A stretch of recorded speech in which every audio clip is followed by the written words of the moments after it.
귀한 아침 주셨습니다. 할렐루야 샬롬 하고 우리 인사하십니다. 할렐루야 샬롬 샬롬 샬롬 샬롬 샬롬 샬롬. 하나님 사랑합니다. 여러분 주 안에서 사랑합니다. 오늘 시편 29편 다윗의시죠. 영광을 하나님께. 우리가 항상 하나님의 영광을 바라보고 살아야 되겠죠. 야훼께서 자기 백성에게 평강의 복을 주시기 때문에 항상 영광의 하나님을 바라보고 살아야 됩니다.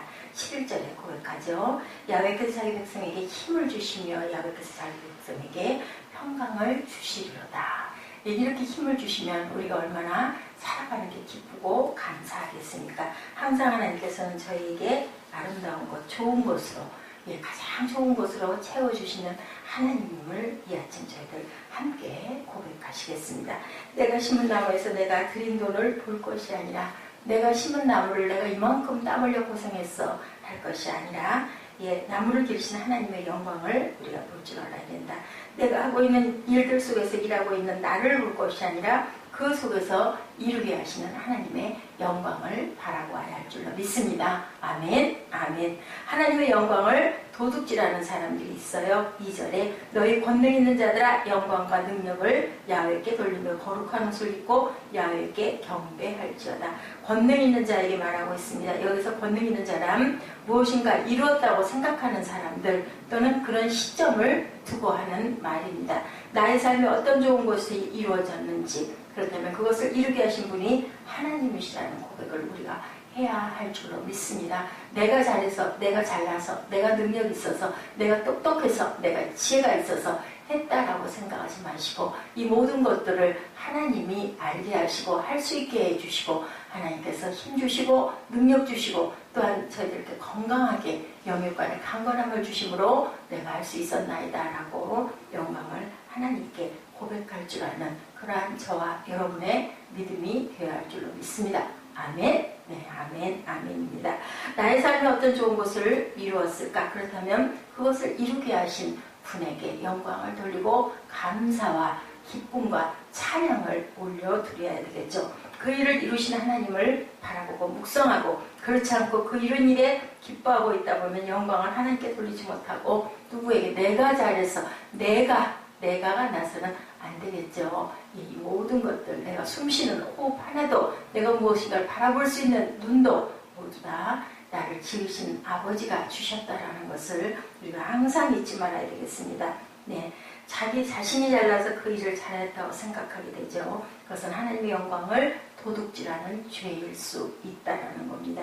무엇인가를 이룬 사람들, 그들 중에 때로 어떤 사람은 예배할 시간도 없는 사람들, 우리 그러죠. 그 일주일에 몇 번 드리는 그 예배가, 그 주신 시간이 하루에 24시간이라고 하면, 일주일이면 몇 시간일까? 24 곱하기 7이죠. 4, 7, 28, 27, 24, 148시간인데, 거기서 우리가 예배 드리는 시간이, 그러게요, 한 6시간, 새벽 예배까지 드린다고 다 따져 한다 하더라도 10시간을 넘기지 못할 텐데도, 그 시간 없다고 항상 동당거립니다. 주시는 시간이 일주일이면 100시간이 넘는데 148시간이나 되는데 잠자는 시간 빠져야 되겠죠. 6시간씩 빠진다 하더라도 훨씬 많은 시간을 보내면서도 예배 시간에 인색해서 조금 늦게 끝나면 너무 늦었다라고 동당거릴 때가 얼마나 많은지 모릅니다. 왜냐하면 그것이 핵심인데, 그렇죠. 그렇기 때문에 우리가 항상 하나님께 그 영광을 올려드리고, 하루가 또한 삶이 살아가는 것이 다 하나님께 드리는 예배가 돼야 온전한 우리의 그 믿음이라고 하는데, 우리 그렇지 못할 때가 너무나 많습니다. 아버지 보시기에 부끄럽고 얼굴 화끈거리고 마음에 항상 죄가 들락날락하죠. 어떤 누군가에게 조금 좋지 않은 소리를 듣다 보면 그 사람 미워하게 되고 원망하게 되고 입술로 그 부정한 것들을 자꾸 쏟아내게 됩니다. 그리고 또 마음에 아유 주여 하게 되죠. 우리는 의롭다 할 자가 아무도 없어요. 하나님께 예배드릴 시간은 없다라고 하면 안 되죠. 하나님이 하셨다는 것을 아는 사람은 하나님이 하시는 일이니 당연히 하나님께 예배드리는 시간, 그 시간을 항상 먼저 최우선에 놔야 합니다. 예배할 시간도 없이 바쁘고 성공적인 사람들, 그들은 자신들이 하는 일이 큰 일이니 한 번 좀 빠져도 된다. 아유 오늘 중요한 일이 있는데 예배 드릴 시간 없어. 마음으로 그냥 기도하지. 이런 분들 있습니다. 많습니다. 예배할 시간도 없이 바쁘고 성공적인 사람들. 아유 시험 기간이 다가왔으니까 교회 나가지 마. 이런 부모님들 입시 때 특히 이런 갈등에 빠져가지고 그냥 그러다가 실족하는 그런 학생들이 많습니다. 그것에 큰 작용을 하는 것이 우리 그 믿음이 있는 부모님들도 중요하니까 학교 합격하고 나서 그 다음에 교회 나가. 그런데 그만 그렇게 되다 보니까 그냥 세상으로 자유롭고 편하고 예배드리러 시간 챙겨서 가는 거 불편하고 그만 즐거움, 기쁨을 잃어버리는 그런 자녀들이 많죠. 네, 내가 조절이 가능한데도 공예배를 빼는 사람도 마찬가지. 큰 일을 한다고 항상 생각하지만 과연 우리에게 정말 큰 일은 무엇인가 우리가 생각해 봐야 할 줄로 믿습니다.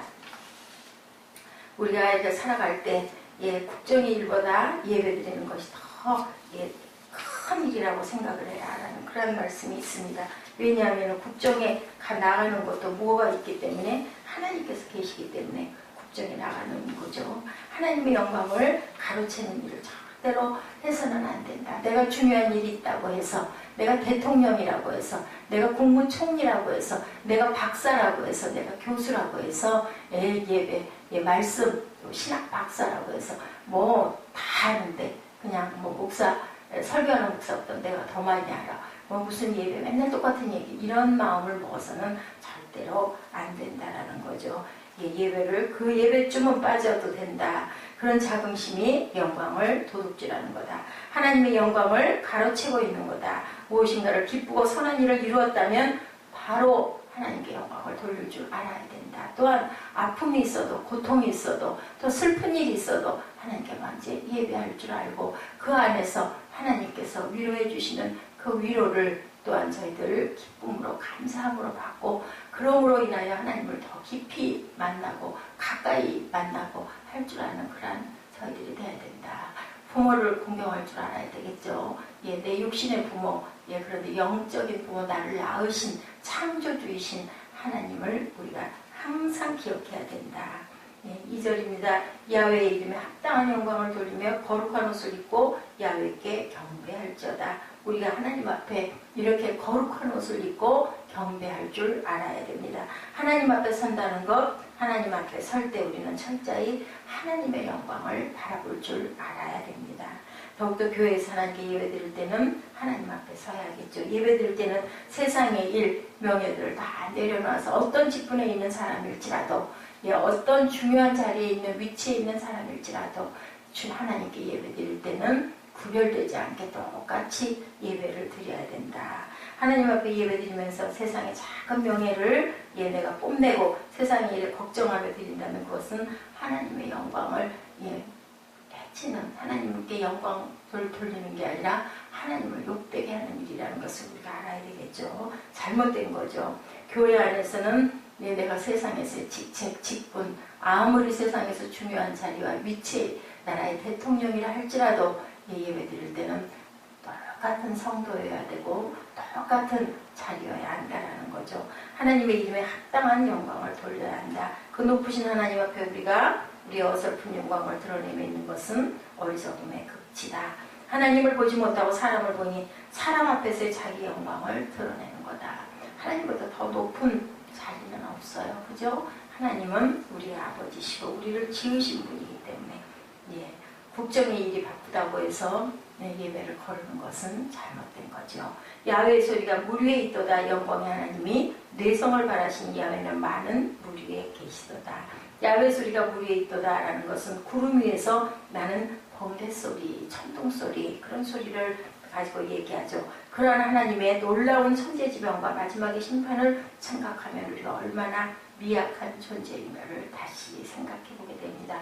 아무리 높아도 하나님께서 길고 긴 우리 혈관 중에 뇌의 일부만 잠깐 막으시면 우리는 그만 정신을 잃어버리죠. 또 일어나 설 수도 없습니다. 걸을 수도 없습니다.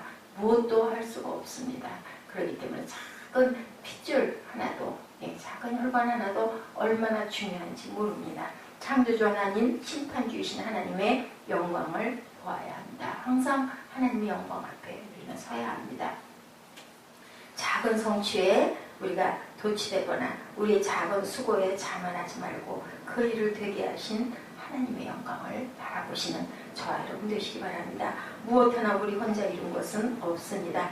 되어지는 일 속에서 하나님의 영광을 바라보고 하나님께 영광을 돌리고 하나님 앞에 겸손히 무릎을 꿇을 줄 아는 저와 여러분 되시기 바랍니다. 하나님의 마음을 얻는 사람들이 되어야 되겠죠. 그렇게 했을 때 하나님께서 우리를 얼마나 사랑하시겠습니까? 그렇지 않아도 이쁘지만 하나님 앞에 항상 영광 돌리고 내 공은 아무것도 없습니다 하고 겸손하고 하나님 앞에 가장 먼저 감사하고 무릎을 꿇을 때 하나님께 귀한 마음을 얻는 너는 내 마음에 합한 자, 내가 너를 기뻐하노라 라는 말씀을 듣게 되겠죠. 오직 하나님만 의지하려고 항상 예배를 작정한 그러한 분이 계셨어요. 사업가이신 분, 어느 교회의 간증입니다. 1000번제를 드리는데 꼬박 3년이 걸렸다고 그래요. 1000번을 제단을 드렸겠죠. 김권사의 믿음이 자라는 동안 그 회사도 꾸준히 성장해서 건실한 회사로 자리매김을 하고 그는 끈질기게 기도하는 사장이 되었다고 합니다. 1000번제 위력을 맛본 분은 다시 1000번제를 드리고 있는데 그가 자랑하는 건 자신이 아니라 그의 중심에 계신 하나님이다. 10년째 그를 보면 느낀 거 복을 받기 위해서 하나님의 마음을 얻어야 된다는 것을 느꼈다고 어느 예화에 올라와 있었습니다. 맞습니다. 제가 차를 타고 오면서도 잠깐 그런 얘기를 들었습니다. 하나님의 마음을 얻는 사람은 하나님께 집중하는 사람이다. 신학 훌륭하고 유명한 신학 박사가 되신 어떤 분도 항상 자다가 새벽에 깨면 일어나서 5분에서 1시간 그 시간의 정도는 정해놓은 건 없지만 항상 하나님의 말씀을 읽고 묵상했다라는 그런 이야기가 있어요. 그렇게 함으로 인하여 하나님을 만나게 되고 하나님을 느끼게 되고 하나님께 감사하게 되고 하나님께 영광 돌리게 되고 귀한 은혜를 체험하죠. 그래서 참 새벽 시간이 정말로 중요하다. 우리가 눈 뜨면 바로 하나님을 생각하고 기억할 줄 아는 우리 모두가 되셔야 할 줄로 믿습니다. 항상 기뻐하라. 쉬지 말고 기도하라. 범사에 감사하라. 이것이 그리스도 예수 안에서 너희를 향하신 하나님의 뜻입니다. 풍성한 인생을 위해서 하나님의 마음을 얻는데 집중하시는 저와 여러분 되시기 바랍니다.